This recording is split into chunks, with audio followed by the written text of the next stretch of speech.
Objection your honour, এত মিথ্যে কিন্তু আর সহ্য করা যাচ্ছে না। না, কি প্রমাণ আছে? আমার লার্নেড ফ্রেন্ডের কাছে কি প্রমাণ আছে যে মানুষটা অ্যাটাক করতে এসেছিল সে শিমুল ব্যানার্জিরই লোক, বা শিমুল ব্যানার্জি তাকে শিখিয়ে পড়িয়ে নিয়ে এসেছিলেন? তাহলে তো এটা বলতে হয় ইওর অনার যে আমার লার্নেড ফ্রেন্ড এখন কাউকে শিখিয়ে পড়িয়ে সাক্ষী দেওয়ার জন্য নিয়ে এসছেন। না, আমাদের কাছে এরকম অভিজ্ঞতা কিন্তু আগেও আছে অন্যান্য কেস থেকে। তার মানে তো এটা প্রমাণ হয় না, বা এটাকেই গ্রাহ্য করা যায় না। উনি প্রমাণ দিচ্ছেন যে শিমুল ব্যানার্জি কোনো একজন লোককে শিখিয়ে দিয়েছিলেন, পলাশ ব্যানার্জির নাম বলানোর প্ল্যান করেছিলেন। আপনি প্রমাণ করুন। আপনি যদি প্রমাণ করতে পারেন তাহলে আমি আপনার কথাই শুনবো। এখন আপনি বসুন, আপনি বলুন আপনি কাকে এনেছেন। দেখুন, যে কথাগুলো বলা হচ্ছে একটাও সত্যি কথা নয়, সব মিথ্যে কথা। হ্যাঁ, আমি পরাগ ব্যানার্জিকে ভালোবাসি, এ কথা ঠিক যে একটা সময় ও আমার উপর নির্যাতন করতো, কিন্তু এখন মানুষটা নিজের ভুল বুঝেছে, সে সত্যি ভুল বুঝেছে, আর এখন মানুষটা অসহায়, তার ট্রিটমেন্ট চলছে। আমিও চাই তার ট্রিটমেন্ট করাতে, তাকে সুস্থ করে তুলতে। আর পলাশ ব্যানার্জি, বিশ্বাস করুন আমার ওর প্রতি কোনো অসৎ উদ্দেশ্য ছিল না, আমি কখনো ওর ক্ষতি করার কথা ভাবিনি। হ্যাঁ, পলাশ ব্যানার্জি আর পলাশ ব্যানার্জি স্ত্রী আমার সাথে অনেক খারাপ ব্যবহার করেছে, তার প্রতিবাদ হয়তো আমি করেছি, কিন্তু তার মানে এটা নয় যে আমি তাকে ফাঁসানোর চেষ্টা করেছি। সেই চেষ্টা কিন্তু আমি কোনোদিনও করিনি, এরকম ভাবনা আমার কল্পনাতেও ছিল না। ইওর অনার, আপনি যদি অনুমতি করেন আমি উমেশ বর্ধন নামে এক ব্যক্তিকে আদালতের সামনে হাজির করতে চাই। অনুমতি দেওয়া হলো। Thank you. উমেশ বাবু আসুন।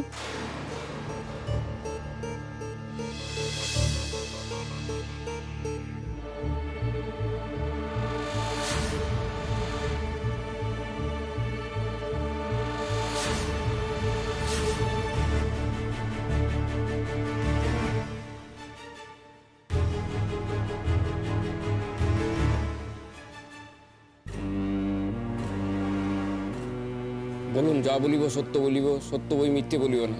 যা বলিব সত্য বলিব, সত্য বই মিথ্যা বলিব না। আপনার নাম? হুজুর, আমার নাম উমেশ বর্ধন। আচ্ছা, শিমুল ব্যানার্জিকে আপনি ঠিক কিভাবে চেনেন? হুজুর, আমি শিমুল ব্যানার্জি স্কুলের সামনের রাস্তায় চানাচুর, বাদাম এইসব জিনিস বিক্রি করতাম, সেই সূত্রেই ওনার সঙ্গে আমার আলাপ।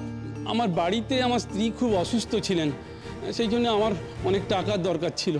আমি ম্যাডামের কাছে অর্থ সাহায্য চাই, তখন উনি বলেন যে তুমি এই কাজ করে কি অর্থ রোজগার করতে পারবে, তার চেয়ে তুমি যদি আমার একটা কাজ করে দাও আমি তোমাকে অনেক টাকা দিতে পারি। আমি তখন বলি, বলুন কি কাজ?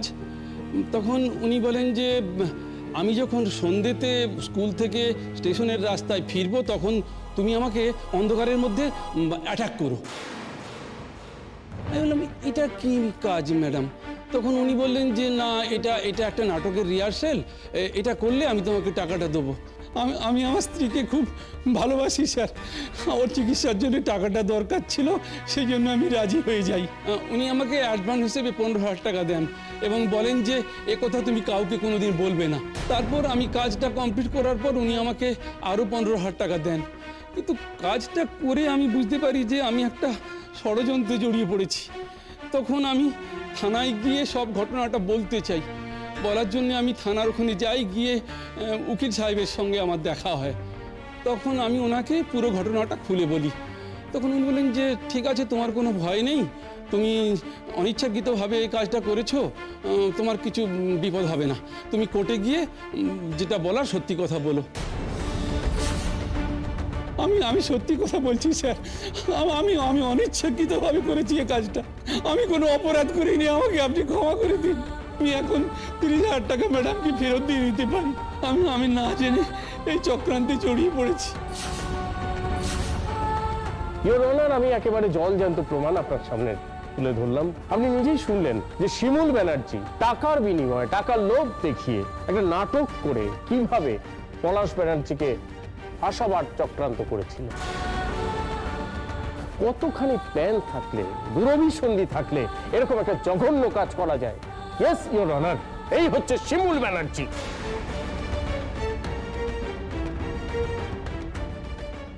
অবজেকশন মিলর। শিমুল ব্যানার্জি, আপনি কি এই লোকটিকে চেনেন? আমি তো অবাক হয়ে যাচ্ছি, আমি কোনোদিন এই লোকটাকে দেখিনি। আচ্ছা, আমার স্কুলের বাইরে যদি ওনার চানাচুরের দোকান হয় তাহলে বাকি টিচাররাও তো ওনাকে চিনবেন, উনিও বাকি টিচারদের চিনবেন, জিজ্ঞেস করুন না ওনাকে। উনি বাকি টিচারদের চেনেন কিনা? না না, ওর তো স্কুলের কাছে চানাচুরের দোকান নয়, উনি ঘুরে ঘুরে চানাচুর বিক্রি করেন, ওনার তো কোনো পাকা দোকানই নেই। শিমুল ব্যানার্জি স্কুল থেকে যাওয়ার পথে, স্টেশনে যাওয়ার পথে উনি চানাচুর নিয়ে বসেন এবং সেখান থেকেই শিমুল ব্যানার্জি চানাচুর কেনেন। স্যার, আমি কিন্তু না জেনে কথাটা বলছি না। শিমুল ব্যানার্জি, আপনি একবার ভালো করে দেখুন, আপনি এনাকে চেনেন? না, চিনি না। আমি ওনাকে কোশমিন কালেও দেখিনি। মিথ্যে কথা বলা হচ্ছে, আমাকে মিথ্যে কথা বলে ফাঁসানো হচ্ছে।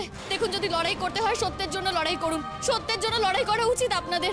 এটা মিথ্যে কথা বলা হচ্ছে, ওনাকে আমি চিনি না, ওনাকে আমি কোনোদিনও দেখিনি, সবটা মিথ্যে। আমি আপনাকে বলছি, আমি এই লোকটাকে চিনি না, আমাকে ফাঁসানো হচ্ছে, আমি কোনো অন্যায় করিনি। আপনি কি বলতে চাইছেন? আপনি আমাকে মিথ্যাবাদী প্রমাণ করতে চাইছেন? আমাদের চোখের সামনে দাঁড়িয়ে একটা লোক সব সত্যি কথাগুলো বলছে আর আপনি সেটা বলছেন যে না, হয়নি। ঘটনাটা যদি সত্যি না হবে তাহলে উনি নিজের বিপদ নিজে ডেকে আনবেন। ইওর অনার, ইওর অনার, আপনি সবটা শুনলেন, এবার বিচার করার দায়িত্ব অবশ্যই আপনার। আপনি যা বিচার করবেন। আমি আপনাকে দুটো প্রশ্ন করতে চাই। আপনার নাম কি? হুজুর, আমার নাম উমেশ বর্ধন। আপনি কি করেন বললেন? আমি ঝালমুড়ি, চানাচুর, বাদাম এইসব বিক্রি করি। আপনি কোথায় চানাচুর বিক্রি করেন? শিমুল ব্যানার্জি স্কুলের সামনের রাস্তায় বাদাম, চানাচুর এইসব বিক্রি করি। সেই সূত্রেই ওনার সঙ্গে আমার আলাপ। উনি 2-4 দিন ছাড়া মাঝে মধ্যেই আমার কাছ থেকে চানাচুর, বাদাম এইসব কিনে নিয়ে যেতেন। উনি বলেছিলেন যে ওনার হাজব্যান্ড নাকি বাড়িতে খুব অসুস্থ, উনি বাড়িতে একঘেয়ে বসে থাকেন, সেই জন্যে উনি আমার কাছ থেকে চানাচুর, বাদাম এসব নিয়ে যান। এইসব খেলে ওনার মনটা একটু ভালো হবে। উনি না বললে এইসব কথা আমি কি করে জানতাম বলুন হুজুর? উনি এখন বলছেন যে উনি আমাকে চেনেন না, কি করে হয় হুজুর? তো উনি আপনাকে আগুনে ঝাঁপ দিতে বললেই কি আপনি আগুনে ঝাঁপ দিতেন? উনি আপনাকে বললেন অন্ধকার রাস্তায় অ্যাটাক করতে, আপনার মনে প্রশ্ন হলো না? আসলে আমার স্ত্রী বাড়িতে খুব অসুস্থ ছিলেন, আমার টাকার খুব দরকার ছিল, সেই জন্য আমি এই কাজটা করতে রাজি হয়েছিলাম। আর ম্যাডাম বলেছিলেন যে এটা নাটকের একটা রিহার্সেল মহড়া, সেই জন্যই আমি রাজি হয়েছিলাম। ওই জন্য নির্দিষ্ট দিনে সন্ধ্যের সময় ওই অন্ধকার রাস্তায় আমি ওনাকে অ্যাটাক করে তাড়া করি। তখন তারপর উনি বলেন যে তুমি বাড়ি চলে যাও।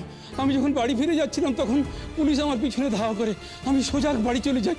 পরদিন সকালে দেখি খবরের কাগজে এই খবরটা বেরোয়, আমার স্ত্রীও এই খবরটা পড়ে বলে এ তুমি কি করেছো? তখন আমি বুঝতে পারি যে আমি কাজটা ঠিক করিনি, আমি ভুল করেছি। আমি আমার স্ত্রীকে খুব ভালোবাসি হুজুর, সেই জন্য আমি এই কাজটা করে ফেলেছি। এখন উনি বলছেন যে উনি আমাকে চেনেন না, উনি স্কুলের দিদিমণি, ওনার কথা সবাই বিশ্বাস করবে। আমি একটা সামান্য চানাচুরওয়ালা, আমার কথা তো কেউ বিশ্বাস করবে না। আজকের মতো কোর্টের কাজ মুলতবি রইল, আবার পরের দিন।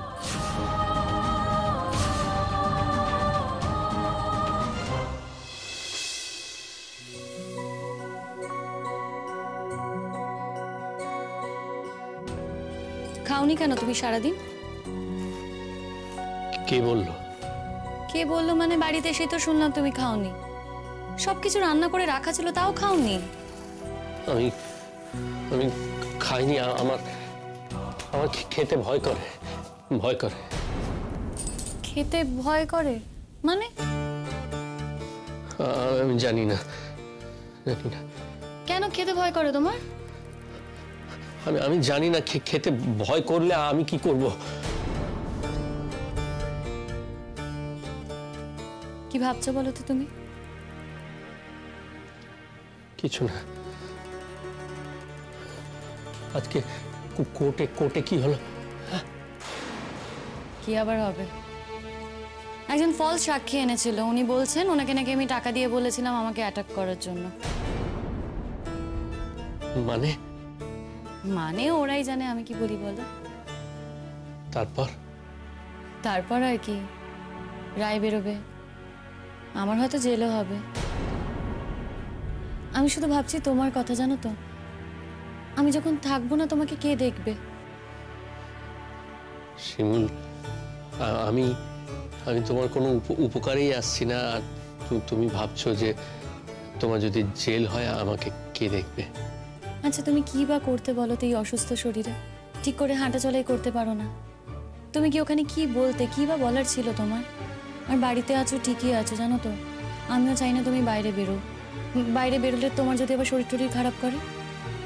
তোমার এই অবস্থার মধ্যেও তুমি ভাবছো যে আমার যদি শরীর খারাপ করে? বারে ভাববো না? তুমি তো আমার স্বামী, তোমার কথা ভাববো না? এমনই তোমার স্বামী যে তোমার কোনো উপকারে সে আসে না। ওসব কথা বাদ দাও। আগে তুমি বলো তো, তুমি খাওনি কেন? খাবার নিয়ে এসেছি কেন? আচ্ছা, তুমি কি ওই আগের খাবারটা এনেছো? ও তো আগের খাবার আমি নিয়ে আসতে পারি বলো তো? এই তো সবে রান্না করে নিয়ে এলাম, টাটকা খাবার, খেয়ে নাও না। ও ভালো করেছো শিমুল, ভালো, ওটাই খাবো। তোমার হাতের গরম গরম টাটকা খাবার ছাড়া আমার খেতে ভালো লাগে না। তুমিও খাবে তো? ইচ্ছে করছে না। কেন, তুমি কি টেনশন করছো? একটু তো টেনশন হচ্ছে। কি বলো তো, বিনা অপরাধে বারবার জেলে যেতে হচ্ছে, কার ভালো লাগে বলো তো? শিমুল, আমার মন বলছে কিছু হবে না তোমার, তুমি দেখো। কি বলছো কিছু হবে না? মিথ্যে সাক্ষী দাঁড় করিয়ে দিল, কোনো কন্টেস্টই করতে পারলাম না। আর কে যে কি করে গেল সেটাই তো বোঝা যাচ্ছে না। একদিন না একদিন সবই প্রকাশ হবে, ওটা নিয়ে তুমি ভেবো না, চিন্তা করো না। চিন্তা করেই বা আর কি করবো বলো? যাওয়ার তাই হবে। তবে বুঝলে, বেশ ভালোই কাটছিল, একটা নতুন জীবন পেয়েছিলাম। স্কুলে যেতাম, ছাত্রছাত্রীদের সাথে ভালো সময় কাটাতাম। তারপর এটা নিয়েও ভাবনা চিন্তা করতাম যে তোমাকে কিভাবে সুস্থ করব। সব সময় এই চিন্তাই আমি করি। তবে হ্যাঁ, মা হয়তো আমাকে দোষারোপ করে। মা আমাকে বলেছে যে আমি কেন তোমার চিকিৎসা করাচ্ছি না। আসলে তোমার চিকিৎসা করানো মানে তো তোমার অপারেশন করানো, আর তার জন্য অনেক টাকা লাগবে। এই মুহূর্তে তো হাতে অত টাকা নেই, তাই ভেবেছিলাম যে 2 মাস বাদে তোমার অপারেশনটা করাবো। আর দেখো, 2 মাসের চাকরিতে তো আর আমাকে কেউ লোন দেবে না।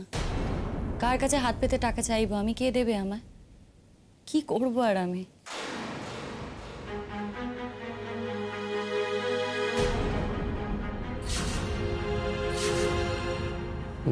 দেখো শিমুল, কথাগুলো তো আমি তোমাকে বলিনি।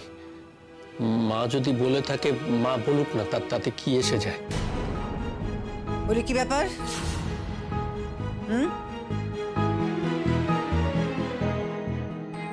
ব্যাপারখানে কি বৌমা? আমার ছেলেটা সারাদিন না খেয়ে রইল, এখন স্কুল থেকে ফিরে এসে তুমি খাবার বানিয়ে আনলে, এখন সে খাবে? হ্যাঁ, ব্যাপারখানে কি? আমায় কেন জিজ্ঞেস করছো মা? তোমার ছেলে তো সামনেই আছে, তাকে জিজ্ঞেস করো না। আমি বাড়িতে এসে শুনলাম ও খায়নি, তাই খাবার বানিয়ে আনলাম। এখানে আমার দোষ কোথায়? তোমার দোষ নেই? আমার দোষ কোথায়? কিছুতেই তোমার কোনো দোষ নেই নাকি? আমি কি ভাবতে পারি না যে তুমি তার কানের কাছে বলে বলে বলে বলে কথা শিখিয়েছো যে আমি খাবার দিলে সে খাবে না? হ্যাঁ, তাই জন্য সে সারাদিন না খেয়ে রইলে। আশ্চর্যতা কি ভেবেছোটা কি তুমি? ভেবেছো এইভাবে তুমি জিততে পারবে না? জিতবো না কি আর করা যাবে বলো? কপালে যেটা আছে সেটাই হবে। কিন্তু তা বলে তোমার এই কথাটা আমি মেনে নিতে পারছি না মা। তুমি যেটা বলছো সেটা ঠিক কথা বলছো না। তোমার ছেলে তো সামনেই দাঁড়িয়ে আছে, তাকে সরাসরি জিজ্ঞেস করো না, তাকে কিছু আমি শিখিয়েছি কি শেখাইনি।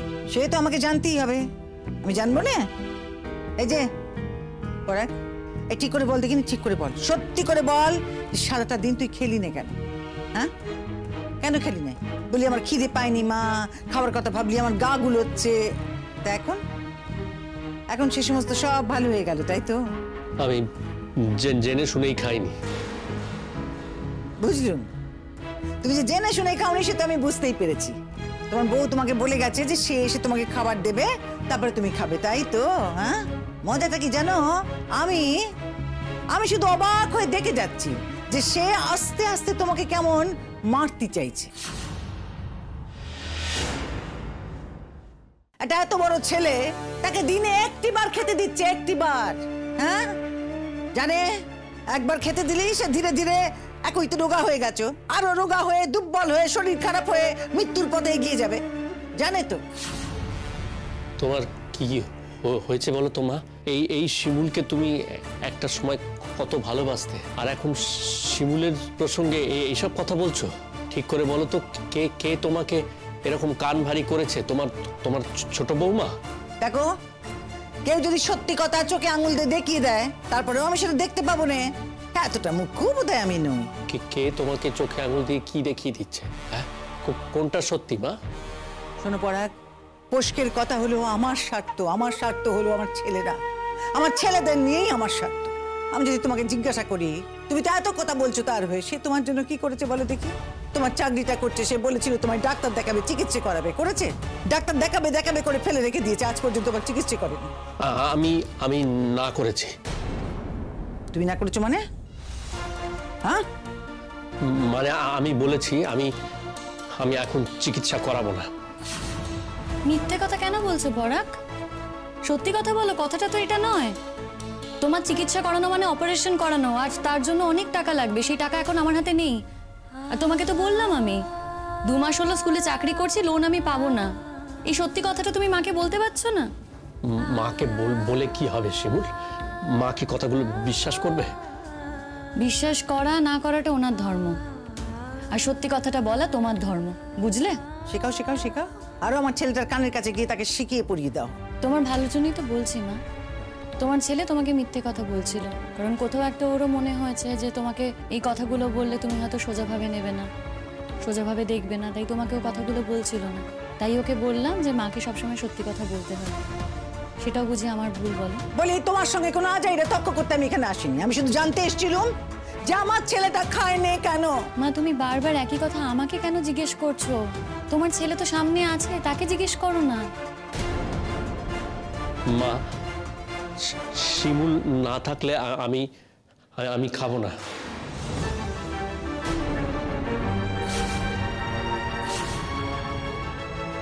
শিমুল রান্না করে দিলে তবেই আমি খাবো।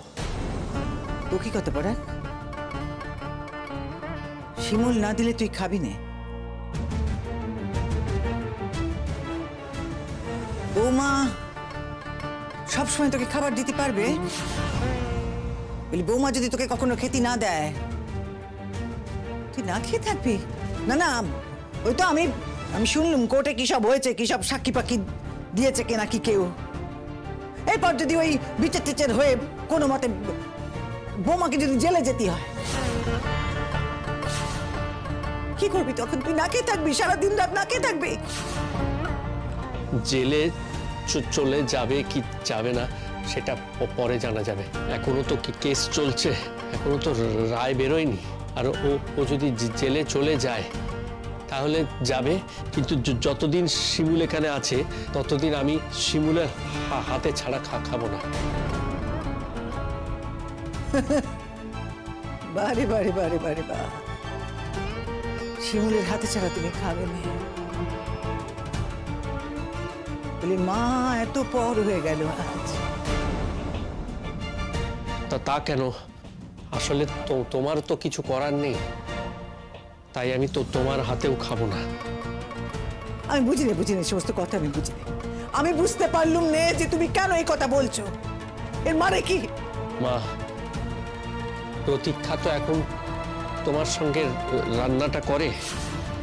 দেখো, ও যদি কোনোদিন আমার খাবারে কিছু একটা মিশিয়ে দেয় তাহলে আমার তো বড় সড়ো ক্ষতি হয়ে যেতে পারে। আমি সেই কারণেই খেতে চাইছি না। আমারই তো জীবনটা শেষ হয়ে যাবে মা, আর তো কারণ নয়।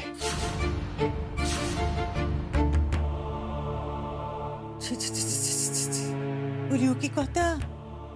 হ্যাঁ, মেয়েটা অত যত্ন আত্তি করে তোর খাবার করে দিচ্ছে রোজ, তুই তাকে এই কথা বলছিস? কি রে, তোর কি আর বিবেক বিবেচনা বলে কিছু নেই? এত নিচে নেমে গেছিস তুই পড়া। আমি তো বরাবরই খারাপ ছিলাম মা, নতুন করে আর কি হব? এখনো আমি খারাপ আছি। আগে আমি শিমুলকে জ্বালাতাম, এখন তোমাদেরকে জ্বালাচ্ছি। কি করব বলো মা?